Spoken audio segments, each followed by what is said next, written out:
Welcome to Fall Summit, a story-based podcast about tales, trails, and epic fails. I'm Octavia. And I'm Em. For those of you just joining, we're going to bring you 2 stories and our thoughts on the tales, ending with Trail Mix, where Em will bring you 3 songs, and then trail etiquette and other shit. By you. By me. Thank you. Brought to you by... Brought to you by you. And me. And me. This is going to be a fun episode, I think. How are you feeling today? I'm good. It's really cold out all of a sudden, and I feel like winter is coming, and I'm not that excited about it, to be honest. I'm not a winter person. This is our weather segment. It's been really warm, unseasonably warm, and now all of a sudden it's freezing. Yeah, I went from a t-shirt to a winter coat. I don't know. Although we had the heat on in the house all day, and then I had to open the window in our room because it was really hot. Well, that's because our house heater system sucks. So that's our own problem. It has nothing to do with the weather. Do you think? Yeah. Yeah. How are you feeling? I'm really good. I am well rested, and I'm excited. For our listeners, last week was Thanksgiving. We are in the time machines. We have a little bit of time before we actually have Thanksgiving. But in the last week's episode, we talked about our Thanksgiving plans. I hope everyone had a nice time. I hope everyone ate a lot of good food and were surrounded by people that they care about or didn't celebrate at all if that's not their thing. Yeah, Chinese food. Don't people have Chinese food on Thanksgiving sometimes? Yeah, or go to like a restaurant. Yeah. You tried to tell me that we could go to a restaurant for Thanksgiving. That sounds fun to me. And I said, that's literally my worst nightmare. Yeah, I mean, it's sacrilegious to you, but like to me, that sounds kind of nice. Like, just, it's about the people. Like, it's not about the food to me. It's about the food. Yeah, that's literally your motivation. But no, for most things. Here, let me back up.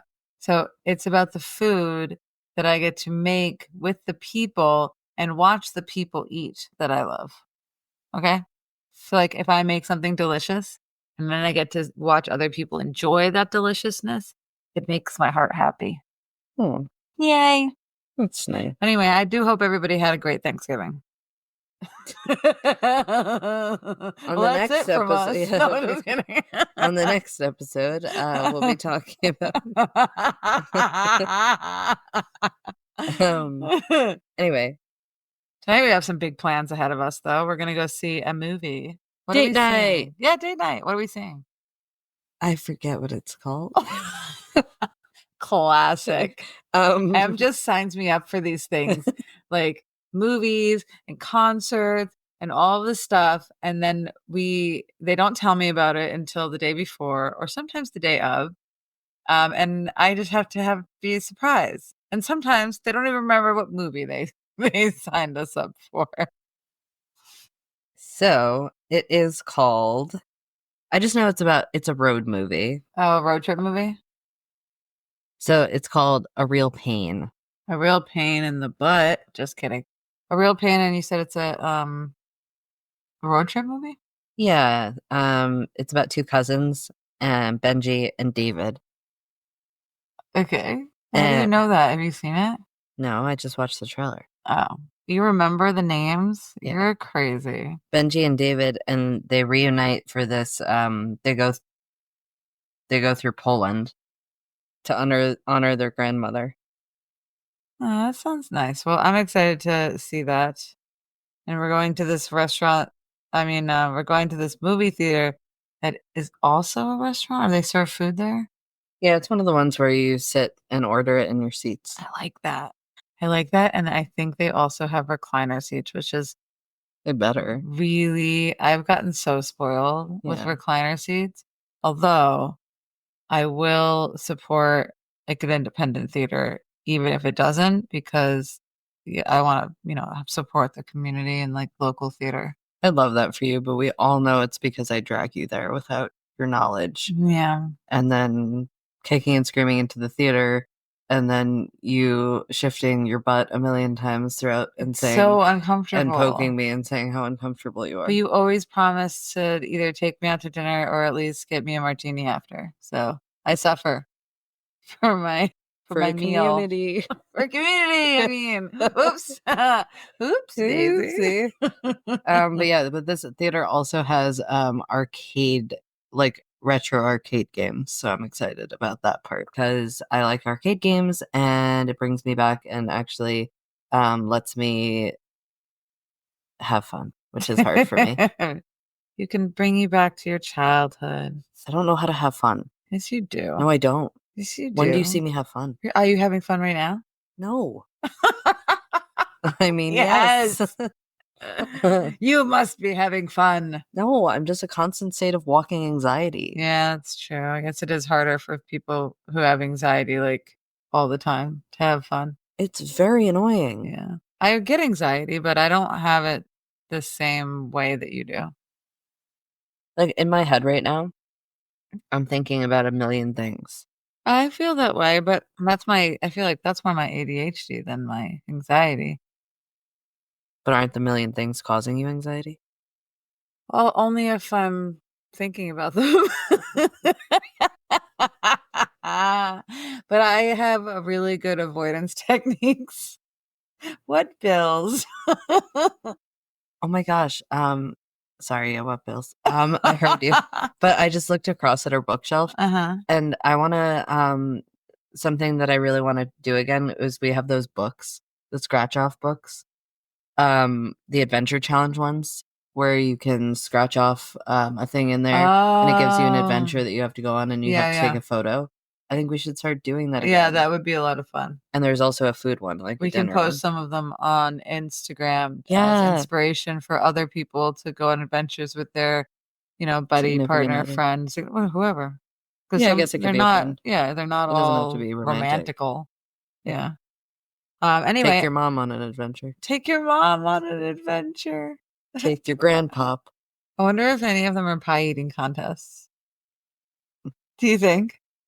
I think somewhere in there, probably sure, Tave. I don't know. I feel Manifest it. I feel like your quality time with your mom. There should be a pie eating contest.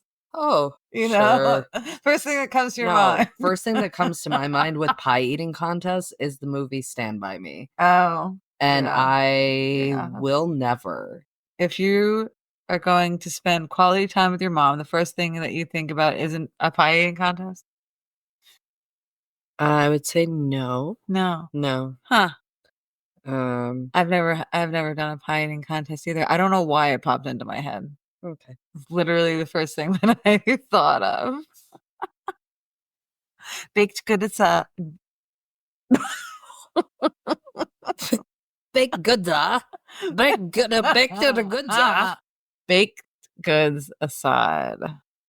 Do you want to read our stories to our little listeners out there? I do. So what do we got today, Em? We've got story number 1 called Helicopter Hijinks. Helicopter Hijinks. I'm very excited. Me too. Let's dive in. All right, cool. Great. A few years back, some buddies and I, why is it always buddies? Some buddies and I. Buddies. Some buddies and I. Well, I mean, buddies can be girls and guys. Adam calls his friends buddies. I don't know. I think he's a man trapped in a boy's body. It's fine. My God, he's like the movie Big. Yeah. Yeah, he's totally. Tom Hanks. He is the beer drinking Tom Hanks. He is the beer gut Tom Hanks. I'm gonna cut everything you say out and leave everything. You think he listens to our podcast? No. That's true. Yeah, you're right. Would he ever? Probably Do you not. think he knows what a podcast is? I don't think I was gonna say the same thing. I don't know if he knows it. And if he does, it's Joe Rogan. Who's Joe Rogan?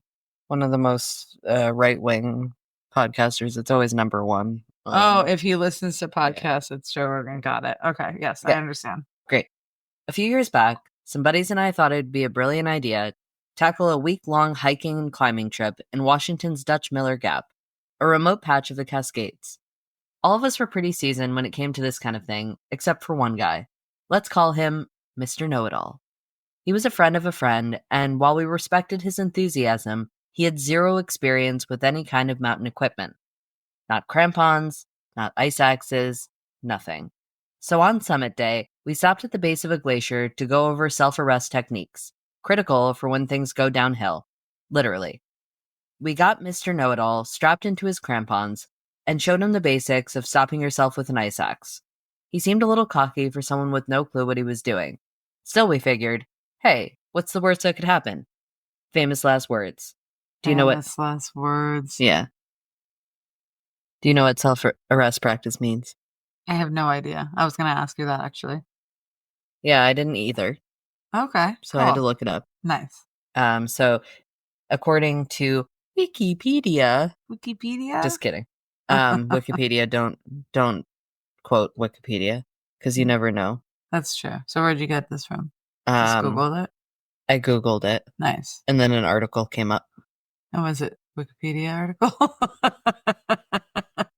There was that, Okay, but I didn't click on that one. Okay. So anyway, self-arrest is just a training exercise where climbers or mountaineers deliberately practice using their ice axe and body positioning to stop a fall on a snowy or icy slope by themselves, essentially arresting their slide down the mountain in an emergency situation. So, it's obviously a crucial safety skill if you're going climbing in alpine conditions because otherwise serious injuries could occur. So that sounds like it's a skill that maybe you need to learn how to do on a less what's the word I'm looking for? Critical? No. Pressing situation, like a less crucial situation. You know what I mean? Like maybe that's something you should be practicing before you go. I mean, I wouldn't, if somebody just read this to me, I wouldn't be like, oh yeah, I know how to do that. I would need to like see it and also like practice it in less high stakes situation. That's the word I was looking for. Yeah. Maybe they didn't know that he was as new as green of a climber. Oh, that's very true. That's very true. Maybe I mean, they did call him Mr. Know-It-All, so maybe he was like, I can hear less. Yeah, no problem. Yeah. Anyway, on his very first practice run, he zipped down the slope, but instead of keeping his feet up, he decided to kick them down. Not even a second later, his crampon snagged, his ankle twisted, and crack. He let out a scream, and yep, his ankle was snapped. Oh my god. Ow. Yeah, that just sounds like my whole body cringed. Like, okay, so this guy was Mr. Know-It-All. He was obviously overconfident. I feel like I know the answer to this question already. Okay. But would you address it directly, like before something like that happened, or would you wait to see what happened? Well, I think that dealing with a person who has a kind of a sense of they know best is really challenging because you can't like there's no talking them around into seeing your line of thinking unless you're in a position of authority and they respect your position of authority. But if they don't respect your position of authority on a subject that they are pretending to know more than they know, then it doesn't matter. It doesn't matter. It's really difficult, and it's just a recipe for disaster, honestly. In fact, like yes, I agree with you on that. I think that in some cases it even eggs them on further. Yeah. Like, you're telling me not to do this thing. You're telling me I can't do this thing. Therefore, I will do the thing. Yeah. And yeah. I actually, when I used to teach horseback riding, I had a few students that were like this, and luckily I was in a position of authority. So I, was able to be like, no, you're not getting on this horse, and no, you cannot do that because you do not know how, and I will teach you, but you cannot just go and do. And the kids pushed back. They were kids. This is a grown adult with other grown adults, so it's definitely more challenging. Yeah, and it's a friend of a friend. So like there's probably other things at play also, like they're trying to be nice to him because they're friends with the other Like friend. social Yeah. structure Dynamic stuff. Yeah, that makes a lot of sense. Anyway, we trained for emergencies, so we quickly moved him to a flat spot where a helicopter might be able to land. A couple of guys from our group climbed a nearby peak to catch a faint bar of cell service and managed to get through to the sheriff's office a few counties over. It was like trying to talk to someone through a broken walkie-talkie, but they were able to arrange an airlift. We told Mr. Know-It-All to stay put while two of us went down to the camp to start packing up. And that's when things took a turn. Oh no. That's never good. Yeah, like we already broke an ankle here. What else is gonna happen? All right, I can't wait to find out. We hadn't been gone more than 10 minutes when our friend, in a show of impressively poor judgment, decided he was too good to wait for rescue and attempted to crawl his way back to camp. Yes, you heard that right. He crawled on a busted ankle for a solid mile through thick brush and steep terrain. Jeez. Like, okay, so this guy, not only, I'm sorry, like, that makes me a little annoyed because, like, they told you to do a thing, which is stay put. You've already broken your ankle. Why are you ignoring common sense?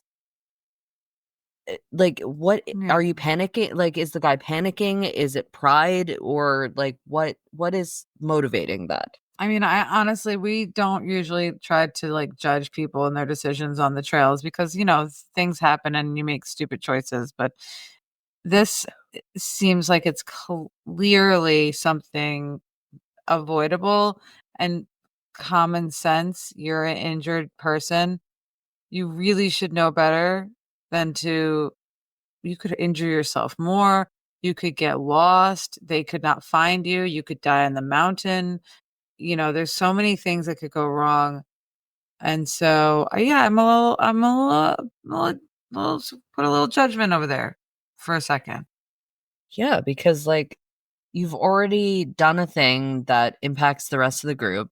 Like, not intentionally, obviously. Like, you didn't mean to break your ankle, but you did ignore certain safety things that could have prevented that from happening. Fine, that's a mistake. That's an honest mistake. We'll let that one slide. Right.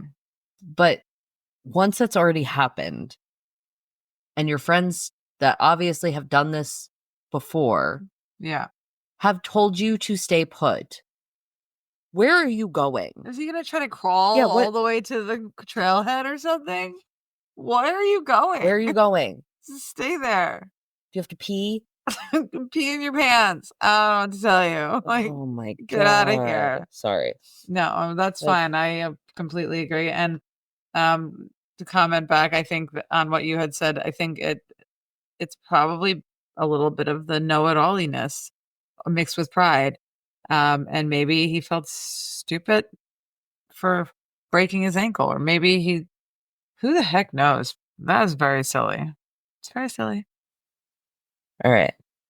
Anyway, when the two guys who'd gone to make the call returned to find him missing, they went on a frantic search before having to climb back up the mountain in fading light to cancel the rescue call.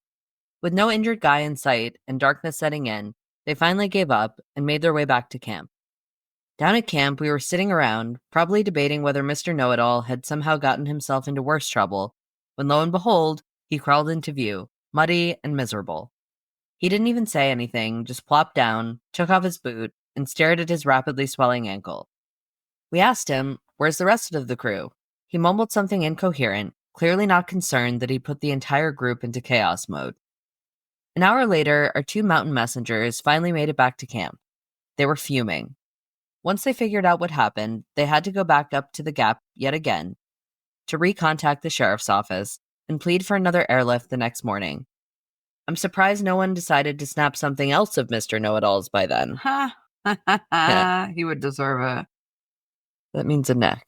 Yeah. Okay, he doesn't deserve his to die. Leg. No, that's what I was thinking his leg or his arm, not his neck. That's what they're implying. They don't sound like murderers. Dave, but it's a thing that you say. I could snap your neck right now. You're being like, that's a thing. I have heard that saying before. The next morning, we packed up camp and I headed down to the designated pickup spot, hoping to wave down the chopper. Soon enough, I heard the familiar thrum echoing through the valley, And there it was. I whipped out a bright jacket, waving like my life depended on it. The helicopter flew right by me. Odd. A few minutes later, it came back and blew right past me again. Twice more, same deal. By now, the rest of the group had joined me, and we were all waving like inflatable tube men, only to be completely ignored. Inflatable arm tube, man. Yeah. We were talking about at work. Sorry, sidebar really quick. Yeah. We were talking about it, how Chris at work had looked up actually getting an inflatable Oh my god, man no, for it's so work. tacky. No, I love it so much. my I want it so bad because I was saying that Cam should go out and be a lumpia, Oh my god. like a mascot of Olympia, Okay, and that like would be funny. rub their tummy and like get people to come in. Rub their tummy? Yeah. Oh my god. Rub their tummy. But Chris said that the inflatable part was not expensive, but it was like the fan Oh yeah, was the machinery super is, expensive. and also energy, electricity. That would just, it's not feasible. Yeah. But anyway, That is funny. I digress. Yeah. So anyway, back to the story. So I'm finding lots of this story frustrating, Me too. but I feel like the most frustrating thing to me is the wasted time and energy that was expended on this person. Like, they had to double back. They missed the first airlift. Yeah. Now they have to go and hike when they're probably exhausted. Back somewhere where they can get cell service so they can help this. I'm sorry, he's an asshole. Yeah. He's a little bit of an dark. asshole. But that's frustrating to me. That's really frustrating. Yeah, no, I'd be pissed off. I'd be pissed off at them. I'd be annoyed that they wasted the SARS guys team and our time. Like, they went up to have a nice, trip and are now dealing with this BS. Mm-hmm. Yeah. Okay. Anyway, finally, the helicopter just stopped coming altogether. With no cell service, I decided to hike down the valley to find someone who could contact search and rescue. About halfway down, I ran into a full SAR team. Search and rescue. Yeah. Will be called SAR. They looked at me and said, "Are you Alex?" Which was oddly specific and more than a little unnerving. Yeah, I replied, wondering if they'd been watching us through some hidden wilderness surveillance network. That's funny. Hidden surveillance network? It's a thing. I know. That's funny though. Why? Because Why is it funny unless you didn't think it was real? it's funny even if it is real. Okay, what part's funny? Just the sentence, I guess. Turns out, the sheriff's office had completely miscommunicated our situation. Somewhere between the calls, the story transformed from one guy with a busted ankle to 5 climbers lost and injured on a glacier. That escalated quickly. They'd scrambled a massive operation with 2 SAR teams on the west side, 2 more with mules and heavy equipment on the east, and a helicopter, all converging on our supposed disaster site. Oh my god. Oh my god. Tave. Yeah. If M. thank you. That is my name. If okay, so there's a small, well, I don't know how small of an issue of broken ankle is, but smaller than 5 people trapped on a glacier. Yeah. Like, if something that you were involved in got blown up to that scale, would you feel guilty for causing that chaos, or like grateful for how they're handling the situation? I think that is a really great question. I think there's a little bit of both. I think that the guy with the ankle should feel guilty since he's the one who caused all the chaos. And there wouldn't be so much chaos if he hadn't crawled his way through the mud back to camp, through the mud. And I also think that it's pretty amazing how the SARS team handled the situation.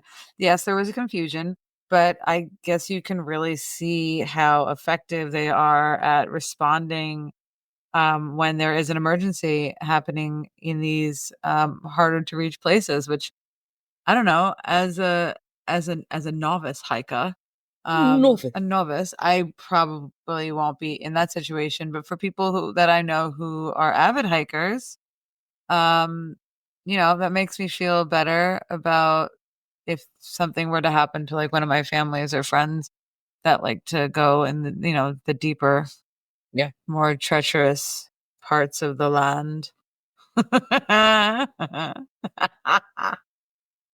I filled them in on what had actually happened. They nodded, looking a bit exasperated themselves, and continued up to the rest of the group. Eventually, the airlift finally got our friend out, and the rest of us, exhausted but grateful for a break from the madness, hiked out with the SAR team. After all of that, it goes without saying, I never hiked with Mr. Know-It-All again. Okay, so obviously that story is a lot. Like, Yeah. it gives me a lot of feelings. There's a lot going on, but I can't stop thinking about how it started. Like, how do you decide to bring someone with no experience on a trip like this? Like, I don't know. Just complete misjudgment. The guy wasn't prepared. The people who brought him should have prepared better. I don't know. Like what do you do for you have somebody who's less experienced, but experienced as a hiker, but less experienced as a glacier. I'm sure there's a technical term for someone who hikes on glaciers. A glacier It's climber. not a glacier. I don't. Maybe we've penned a new thing. Or maybe I'm just making up Copyright. words again. We've copyrighted it. Glacier Glacier. is now copyrighted. Yeah, I don't know how Yeah, you would prepare for that. I mean, like, yeah, on one hand, it's like good to introduce someone to the outdoors in that kind of way, like to a new activity like glacier climbing. But on the other hand, they have a responsibility to make sure that the person is prepared. Yeah, So glacier climbing is obviously more technical than regular hiking. You have for to sure. wear certain types of gear, crampons, Special whatever. shoes. Is that the crampons? Yes. But like we said in the beginning, did the guy oversell himself from the start? So I don't know. But then the whole self-arrest practice, I mean, they were trying to give him a crash course, that's obvious, but it feels like either the group underestimated how quickly things could go wrong, or the guy was like, I'm an expert at this. Yeah, I think the guy was like, I'm an expert at this, Or I have and no issues. I don't know anything. He's like, yeah, he sounds like he's a little bit proud, maybe. And it's like, I can do anything with the fortitude or whatever, like, some people are just like, they can just figure things out on the fly. Yeah, And with certain things, I think you probably could. Hiking in a straight line. You could probably figure that out on the fly. uh, obviously not, Climbing up a glacier with because the we failed. with those little sticks and the little crimpy shoe things. Yeah, I don't think so. He broke his ankle. He's done for. Done. And you know what? Yeah, the He stakes are much higher m when you're in a remote place. much higher, yes. And, whenever you're out that deep, you have to think about the safety of yourself, but also the SARS team did respond really, really well, Yeah, but that costs so much money and to time do and and time energy. of other people. Yeah. My mom And oh, sorry. No, that's Just to okay. I was interject gonna this. talk about I my mom know. again. We'll get to that segment in a second. Chave's mom section coming up. But also like somebody else could have needed that rescue more than they did. 100%. And they took away from that potentially Potentially, yeah. for somebody else. Yeah, no, I agree. I was gonna mention, Your mom. my mom again. Yep. Yes, Go ahead. because why not? Put it out there. She actually, has a epic fail that we are trying to get out of her. So hopefully she'll be able to get that to us soon, but, she hurt herself on a trail. And I'm not gonna say too much because we're gonna cover that story someday.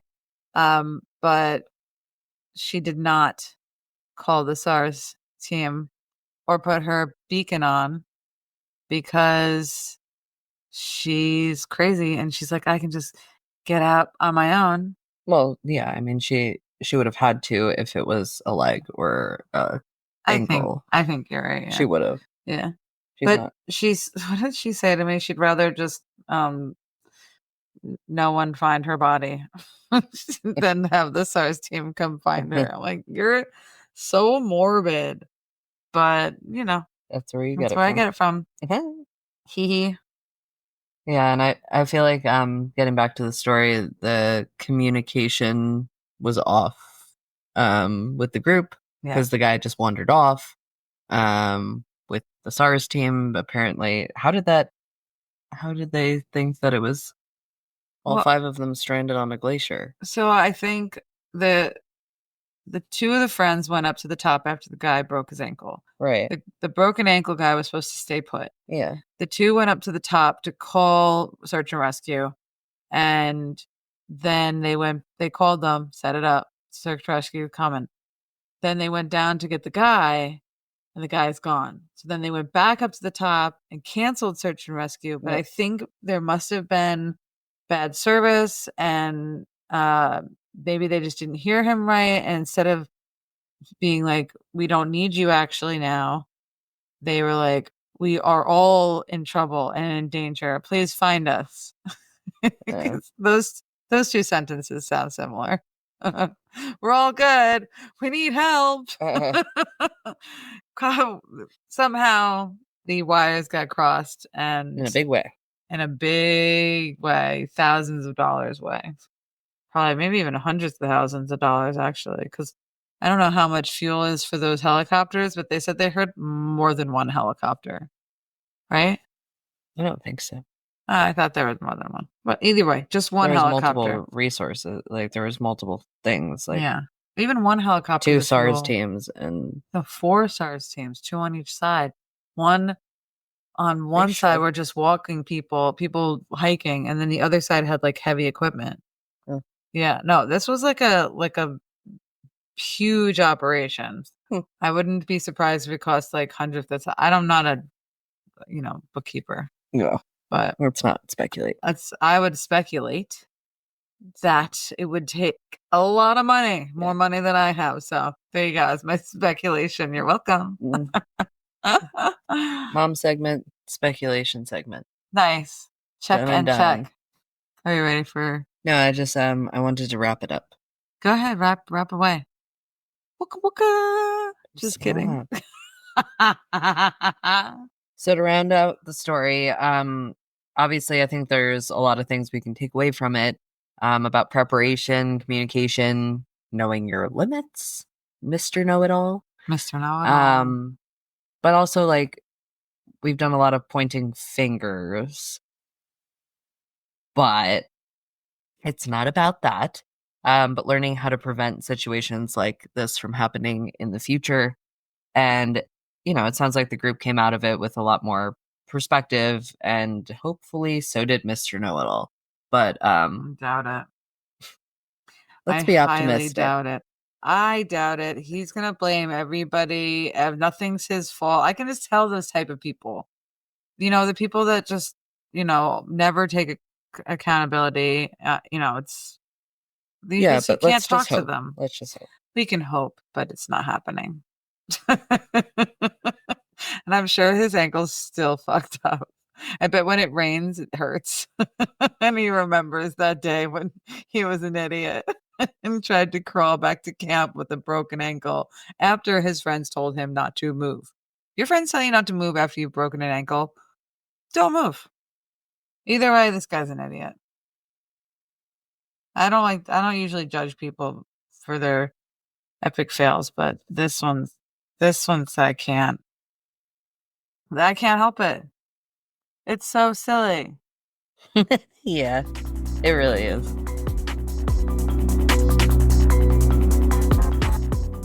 I'm ready for story number 2. Are you ready for story number 2? Yeah, can you read it? Me too. Our next story is called Dialing from the Depths. This is a story submitted by one of our listeners, Blaine, who asked us not to include their Instagram handle, but they said that we could include their name. So thank you, Blaine, for submitting this story. It was really a great read. And we are really had a fun time creating the story for you. And here it is. Are you ready? In September 2023, I was backpacking on Isle Royale with a few friends. It was our last day, and we were packing up our camp at 3 Mile Campground when one of my friends, let's call her the anonymous adventurer, because trust me, she hasn't shared this with anyone else, returned from a trip to the vault toilet, looking both amused and mildly horrified. Em, do you know what a vault toilet is? Yeah, it's I think I get the concept. I think it's You do? I yeah. had no idea what it was until I started working on this story. Yeah. So I had to look it up because I assumed it was a porta potty, but apparently vault toilets are not exactly porta potties. They're a little bit different. So, a vault toilet is essentially a permanent, sturdier structure than a regular porta potty that you would find at like a soccer game or like a concert where it's like the tank is like you're sitting on the tank. This is like the tank is underground. Right. So it's not something you can just like pick up and move and all that other stuff. So it's like deeper underground. Yeah, it's found in places like where there's not sewer access. Yeah, and they're both waterless toilets. So they are similar, but you won't find a vault toilet at your next RS tour concert. I don't even think they probably have. Do you think they have porta potties at the When we went, RS tour? yeah, probably. Yeah, probably. They have glam toilets. They have they have glam pods. Was the one that we went to in Greece, the one we used in Greece, a vault toilet? No. Yeah. That was like a squatty potty. The toilets that they have and some toilets that they have in certain parts of Europe are like literal holes in the ground. They're ceramic, or I'm pretty sure it was ceramic. Hmm. It was some kind of a hard material, but I'm pretty sure that it goes to a sewer system. We had Those to pay them holes. to use it. Yeah, we had to pay them €1 or €2 to use the hole in the floor, and you had to literally just squat over the hole. It was so bad. It was interesting for sure. I have never experienced anything like that, but I did know about them before we went. I knew that they were a thing that could happen to us. Anyway, But back to anyway, the so story. so So she looked amused and mildly horrified. so she looked amused and mildly horrified. Yes, naturally, we asked what happened. She tried to hold back a laugh as she explained that while she was in the vault toilet, her phone somehow slipped out of her raincoat pocket and took a tragic nosedive into the abyss. Yes, her phone was now chilling at the bottom of the vault toilet. Ugh. Ew, oh my God. I can So, imagine. yeah, that's my worst nightmare. I actually think about this often when we're at, when I'm in the porta potty. About losing your phone. About dropping my phone down there. Yeah. Ugh. We all stood there blinking at her until she finally shrugged and said, well, I guess it's staying down there. She was ready to abandon it. I had to remind her, though, that we'd been without cell service for 5 days. None of her photos had backed up to the cloud. All those scenic shots, candid moments, and goofy group selfies. Gone. Poof. In a dark, smelly void forever. And that was the moment she decided maybe, just maybe, we needed a rescue plan. Em, Yes. do you think you would go for the smelly toilet phone, or do you think you would just say fuck it and get a new one after the end of the trip? Uh, I mean, speaking from my perspective, my phone's at the last leg of its life anyway. Yeah. So I would just leave it. But if I didn't have all my photos backed up, then yeah, I probably would be considering getting it somehow. Yeah. I also think that if this was 10 years ago, I would probably just say fuck it because back then phones weren't as waterproof. And I would assume that by now it was ruined. I mean, it's a waterless toilet, but still, it's covered in moist liquids and oh, gross things. Oh my God. How are they going to get this thing out? I can't even imagine. I mean, I've seen down the end of into a porta potty before and they have that blue liquid, but I don't think I've ever looked down into a Bolt toilet. So I don't know how deep it is and what like the difference is. So Okay, let's find out. this is going to be interesting. Peering down the toilet's opening, we spotted the phone. It was perched on top of a mountain of waste about 4 feet below. Now, the tallest person in our group was yours truly at 6.2. 6'2". It's not 6.2. When have you ever heard somebody say 6.2 when they're talking about their height? 6'2".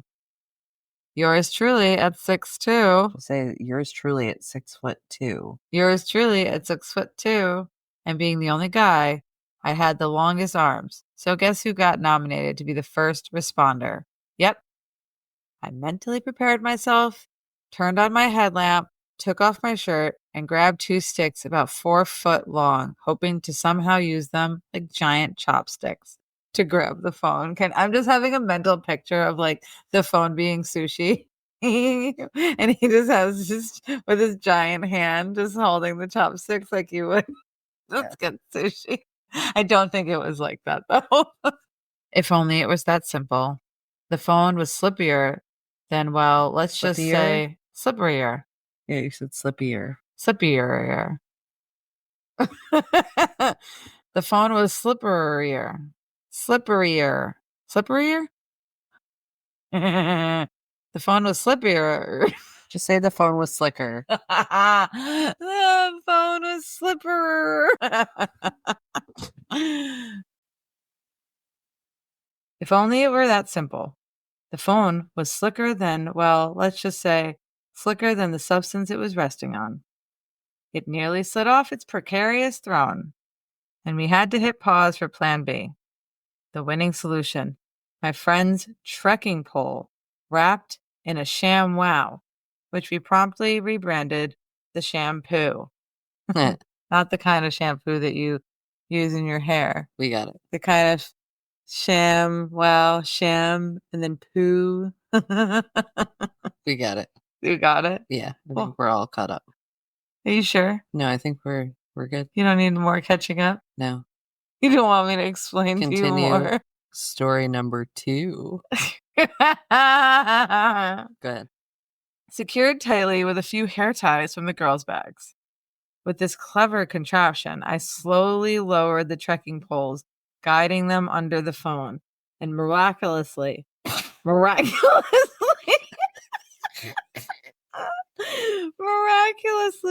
oh, I cannot even say miraculously. You just said it perfectly twice. I know. Miraculously. That's miraculously and miraculously succeeded in pulling it out. My friend was ready with a gallon-sized Ziploc bag, and we triple bagged that thing like it was radioactive waste. The poor ShamWow got its own final resting place in the same bag. That sounds really gross to have to handle. Sorry. Gnarly.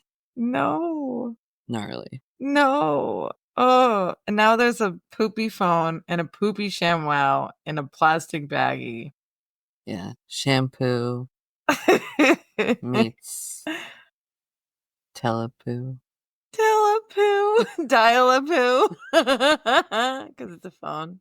Do you dial anymore if it's on a phone and it's not a rotary? No. Why not? You just not dial. Why not? I don't know. You tap. You tippy-tappy. Tippy-tappy. Into your phone. No, you press one button. You go to phone. Yeah. Or you go, if you're on your Bluetooth, you go boop.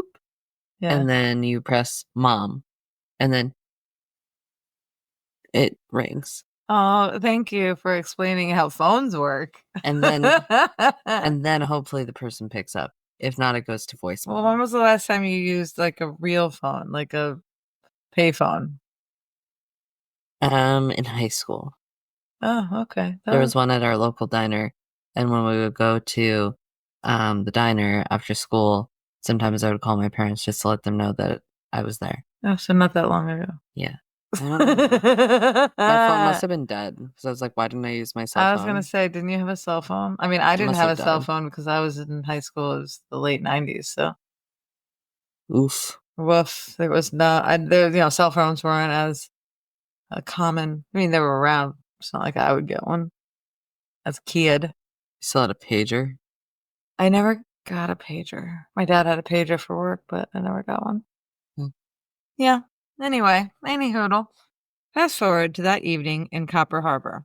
After we finally returned to civilization, my friend practically ran to the general store, grabbed an industrial sized bottle of bleach, and spent half an hour scrubbing that phone in the hotel toilet like she was exorcising a demon.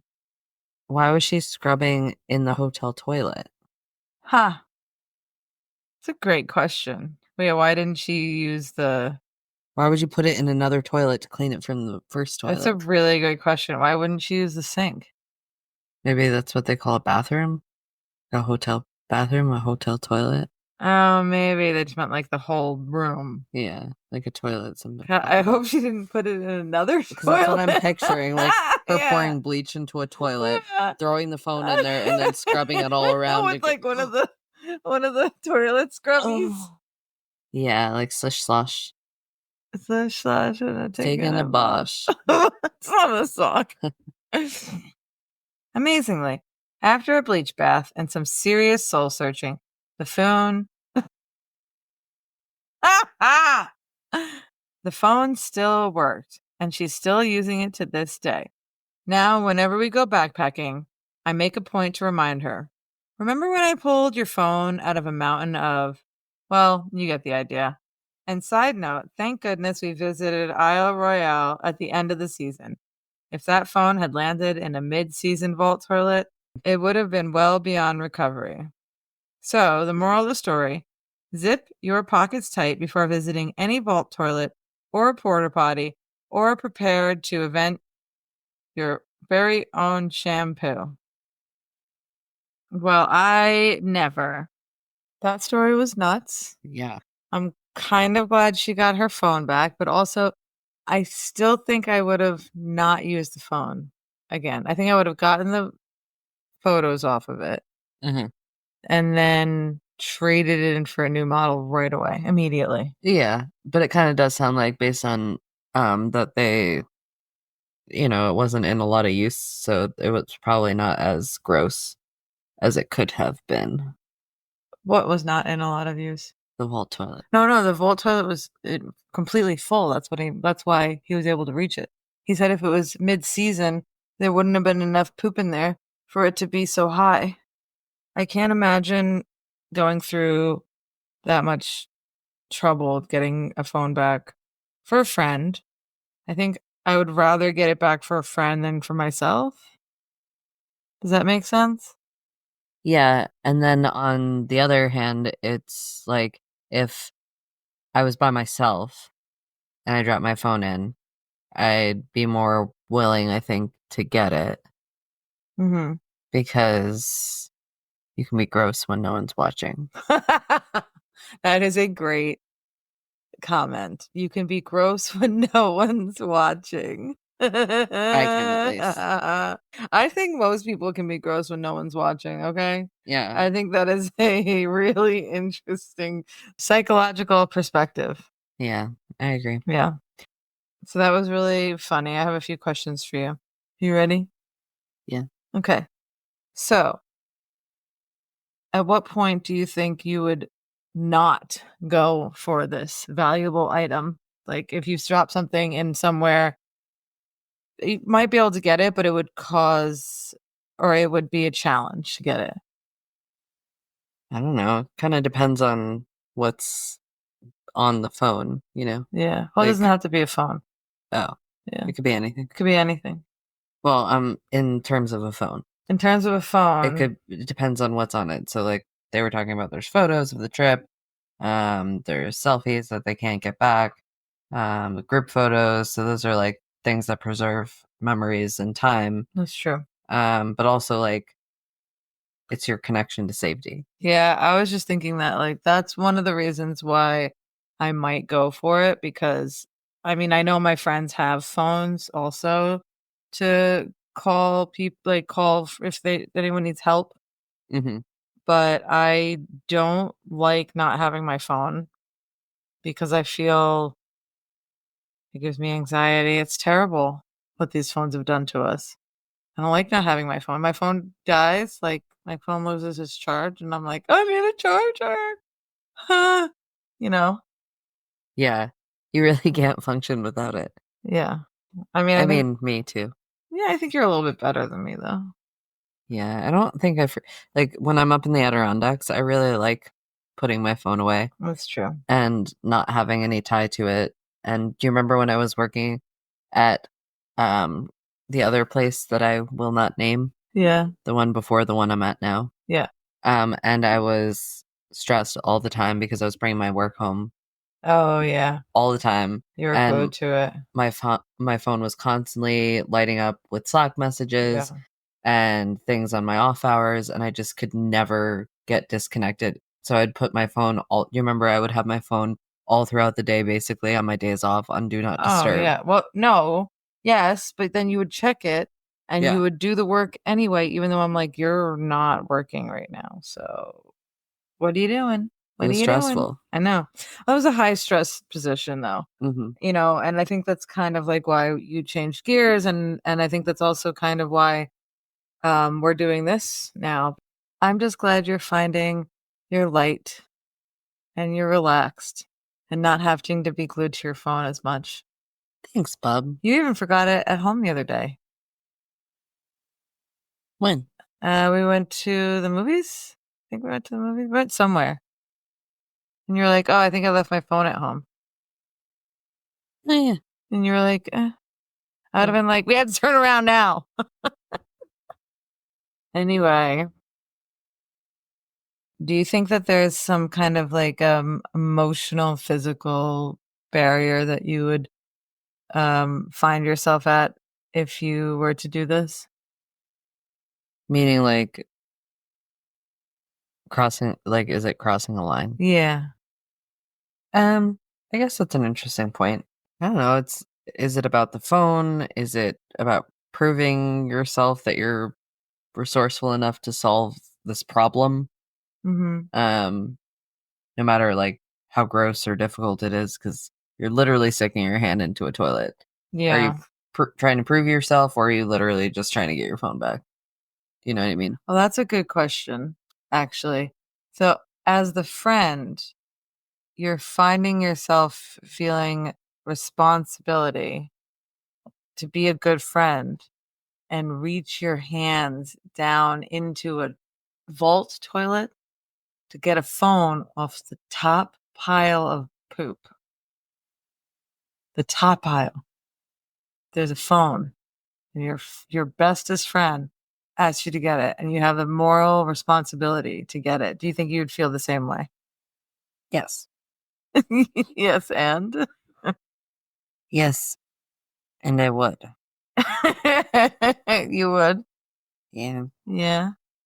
I think that's a really good character trait. Yeah. I would feel like I had to because I would feel like I had to Like someone is counting on you. because somebody was counting on me and I had to be the hero.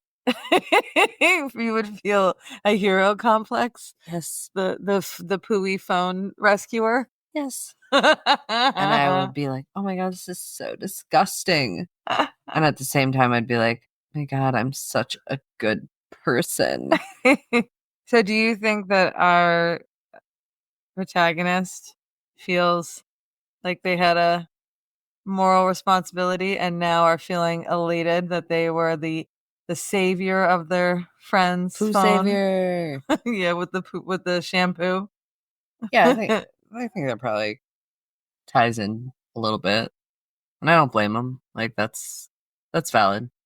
think that's entirely valid. Do you think that their friend feels now like they need to repay the favor at some point? No, They don't. You don't they think don't so? care.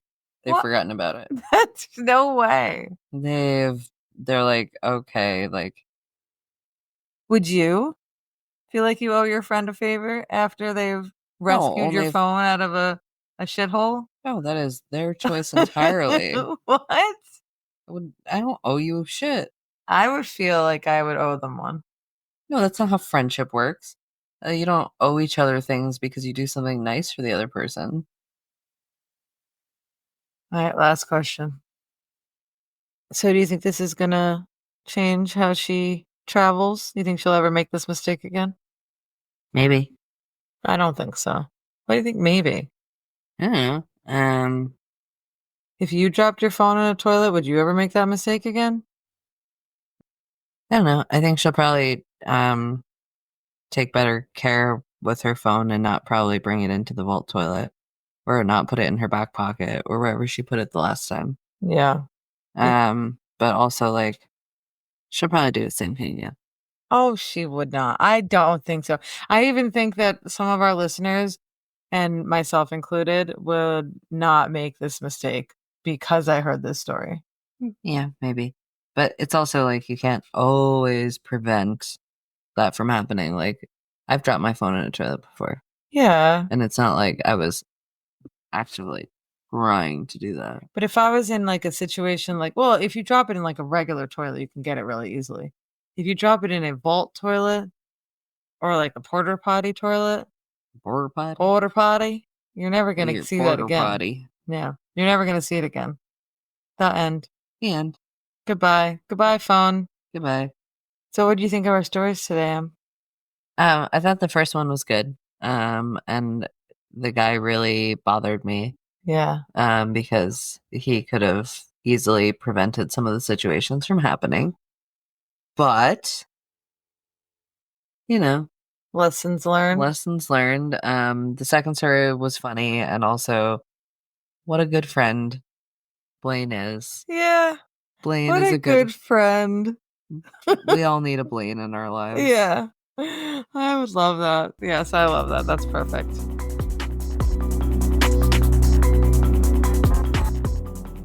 All right, Em, you ready for some trail mix? Trail mix. You hungry for some trail mix? Yes, only the M&M portion. Oh, yeah. Persian. M&M Persian. Please. 2 M&Ms, please.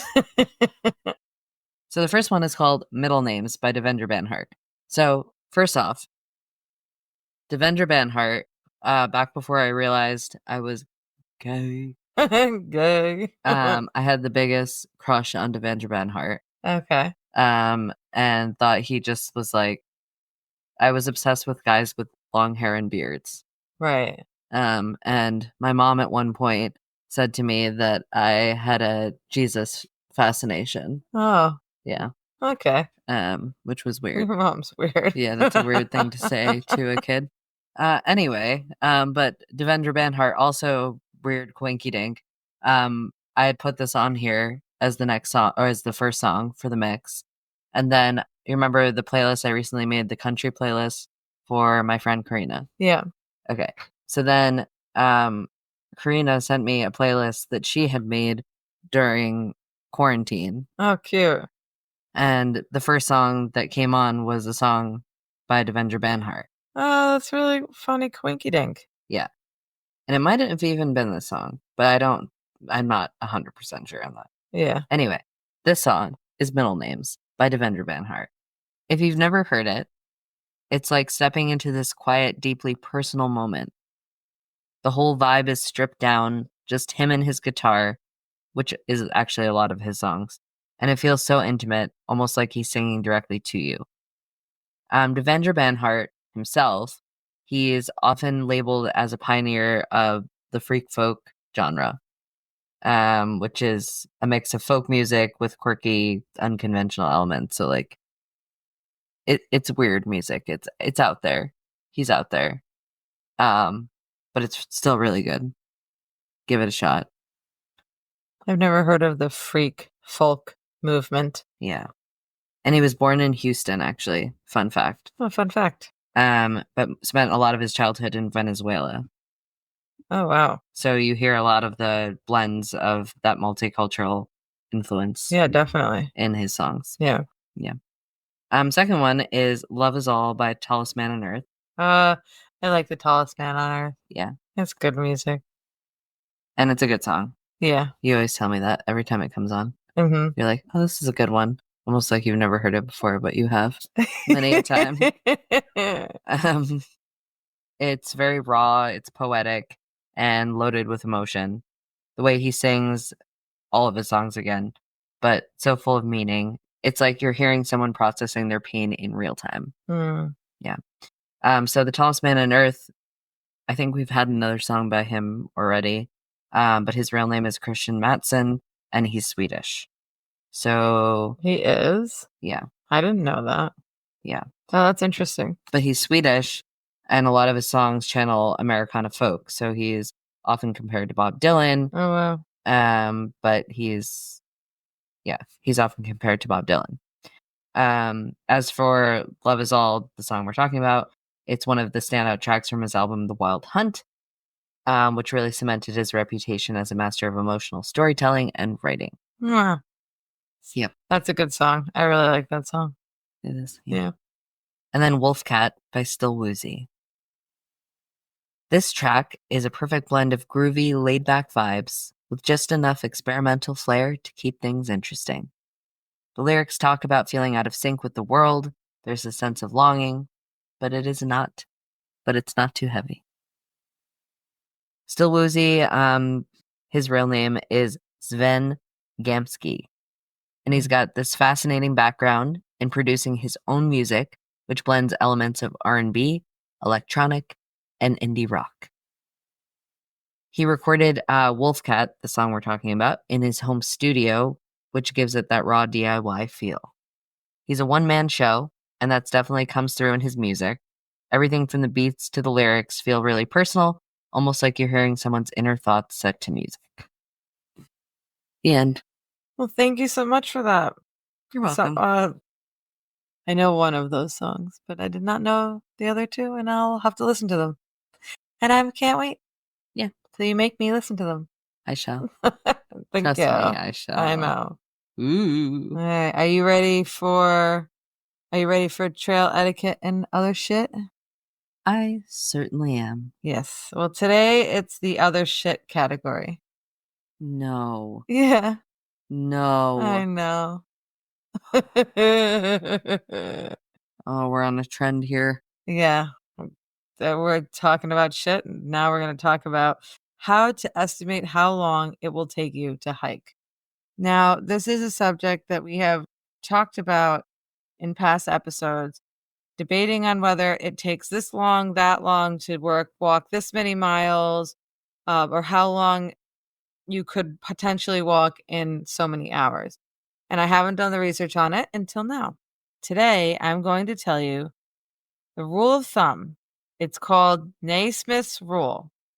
This rule states that on flat ground, an adult hiker can walk at a pace of 3 miles per hour, or about 1 mile every 20 minutes. For every 1,000 feet of elevation gain, you should add 30 minutes to your estimate. So, developing your pace. You can find your pace by walking at an easy pace for 5 minutes, checking your breathing after 5 minutes, increasing your pace if you've been breathing normally, slowing down if you're breathing heavily or sweating, repeating until you find a pace that raises your breathing but doesn't make you sweat.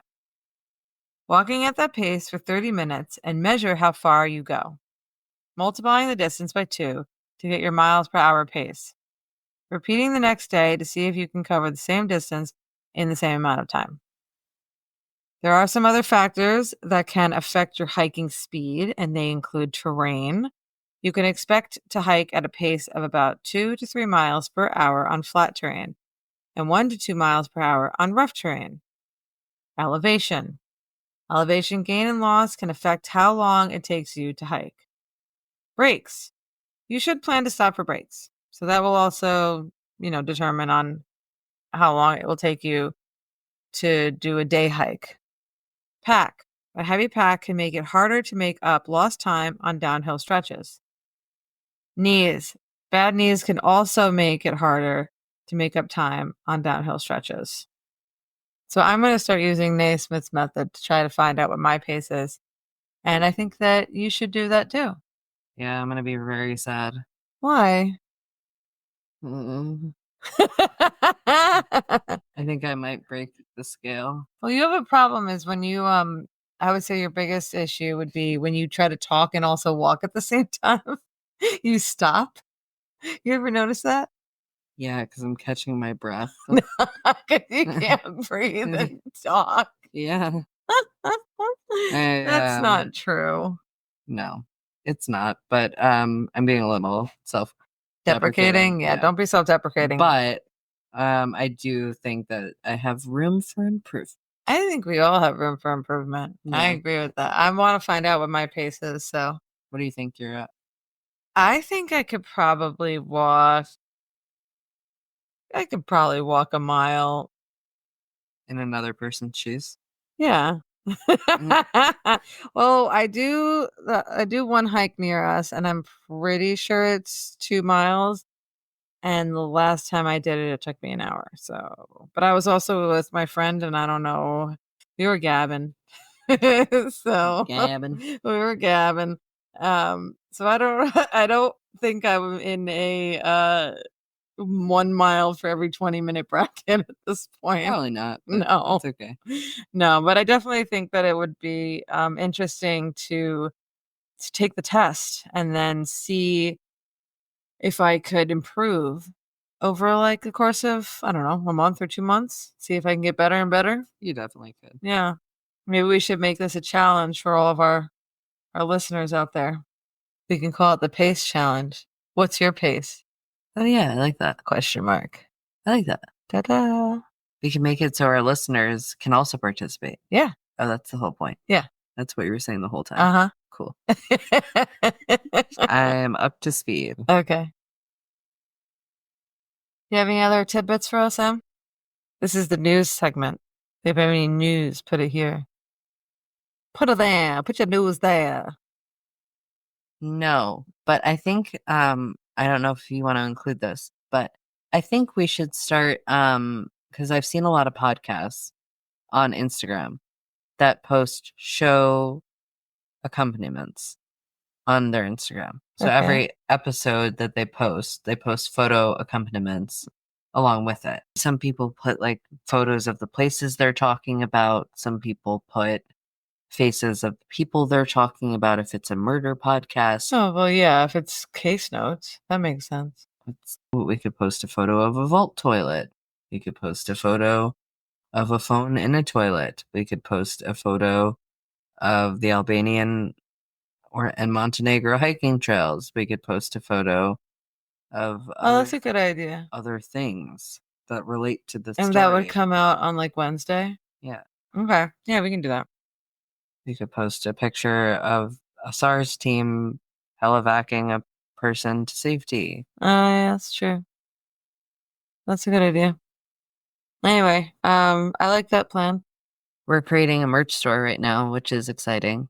That is exciting. And we're most of the way done. We ordered a few samples to see how we like them.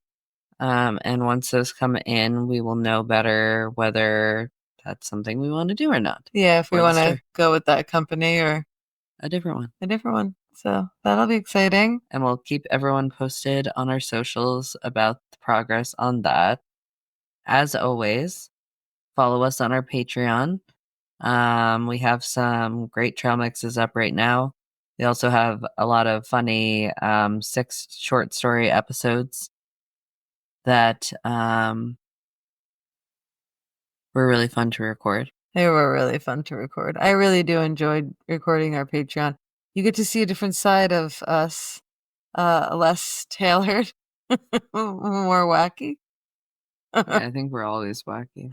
Oh, yeah, but I feel like with Patreon, I can just do whatever. Yeah. It's not as polished. It's not as polished. Yeah, no, I agree. Well, I think that's it from us crazy people at Fall Summit. For every mountain is just one more almost there.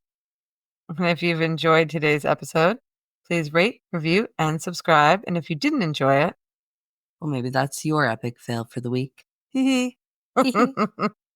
But if you've got any questions, stories, or trail fails of your own, hit us up. Email us at falsesummit.pod@gmail.com or falsesummit on Instagram. We will be back next week with more tales of misadventures and questionable decisions. Until then, happy trails. And remember, if it feels like you've reached the top, you probably haven't. See you out there.